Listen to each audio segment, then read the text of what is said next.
Could you describe your transition to a data-driven school system and the challenges you faced in moving your district to where it is now? Sure. Data is leverage. I mean, that's what it is. It really is leverage. It gives you as an administrator a reason to do something, which, I mean, a lot of districts I have found, and ours was not any different, are built on legacy ideas. We do this because we always have. We do this because, 9 years ago someone got that and now everyone gets it, and that's what we do. And we can't operate that way anymore. I mean, no district has the ability to operate that way anymore. So I mean, like my first day on the job as the elementary principal, I was walking into a situation where the district for the first time, had not met PDE's requirements and was considered at risk. And the elementary school, high school, we were not where they needed to be. So I was so excited about that. The outgoing principal was looking at me like I had 3 heads, and I said, "You have no idea how much easier that makes my job in here, because I have a reason. I have a compelling reason to come and make changes now in the building, and I may not have had that." So I mean, the first day on the job, we rescheduled the whole building. This is August 15th. I have all the teachers in, and we're rescheduling the whole building using Excel to try and, I'd go schedule up and say, okay, where are we going? What are we going to do? Because what we were doing was not working, and I had a legitimate reason to say it wasn't working. But I think right from that first day, I think in the school district, people understood that we were going to operate differently, like that I was going to operate differently, and that we were going to use information to make decisions. And from budgeting, I had absolutely no instructional budget coming out of the office my first year.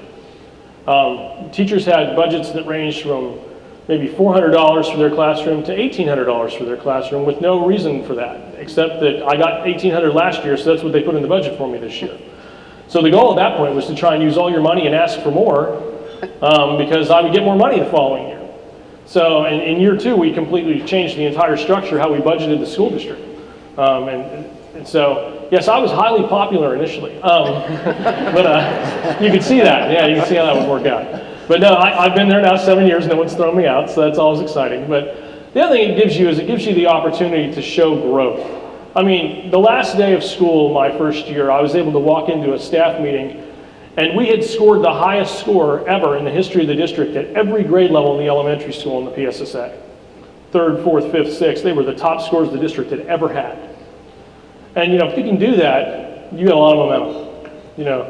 It's very difficult to come and then argue with you about the process you've been taking, because we just did something no one had ever done there. And they had great leadership. I mean, the person before me is a wonderful principal, but had not had that leverage that she needed, I think, to get people moving the direction she needed to. And so since then, we've been able to use data in a lot of ways, but the biggest thing is making sure that people have access to it and that they're excited about it. We used to get our PSSA data dropped like June 11th, it would come in at midnight. And so we often had school the next day or commencement or something, but I would stay up to midnight and I would crunch all the numbers at 12 p.m. and I would email the whole faculty how we did.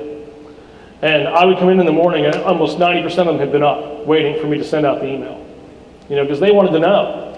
We created a culture where they value that. They want to know how those kids did. They wanted someone to say, you did a great job, and those kids made progress, and look what we were able to do. And so, I think that's a lot of it. I think making sure that people have access to data. I mean, we actually just purchased On Hand. I'm not here pitching that program, but it's a nice program. It's a lot better than me doing Excel sheets over and over and over again and sending them out to people, which I'm excited about. But they have to realize, first of all, that as a leader, either as one of the district leaders or even as the PIMS person, that you really care about this. It's not just about being compliant. It's not just about jumping through all the hoops you have to jump through. It's about being able to say that we have a strong feeling about how every one of our kids does. How the growth they make, whether they're prepared for college and career and those kinds of things. And you have to continue that narrative all the time. And if you have data to support it, or you have data that doesn't support it, and then you make a change to try and support it, you're in a really strong position as a leader. It's a really strong position as a school district. So that's what we do. I mean, a lot of it has to do with those kinds of thoughts. But we've been fortunate that I have a great staff, great people to work with, and they bought in, and that's where we are now. So. Wonderful.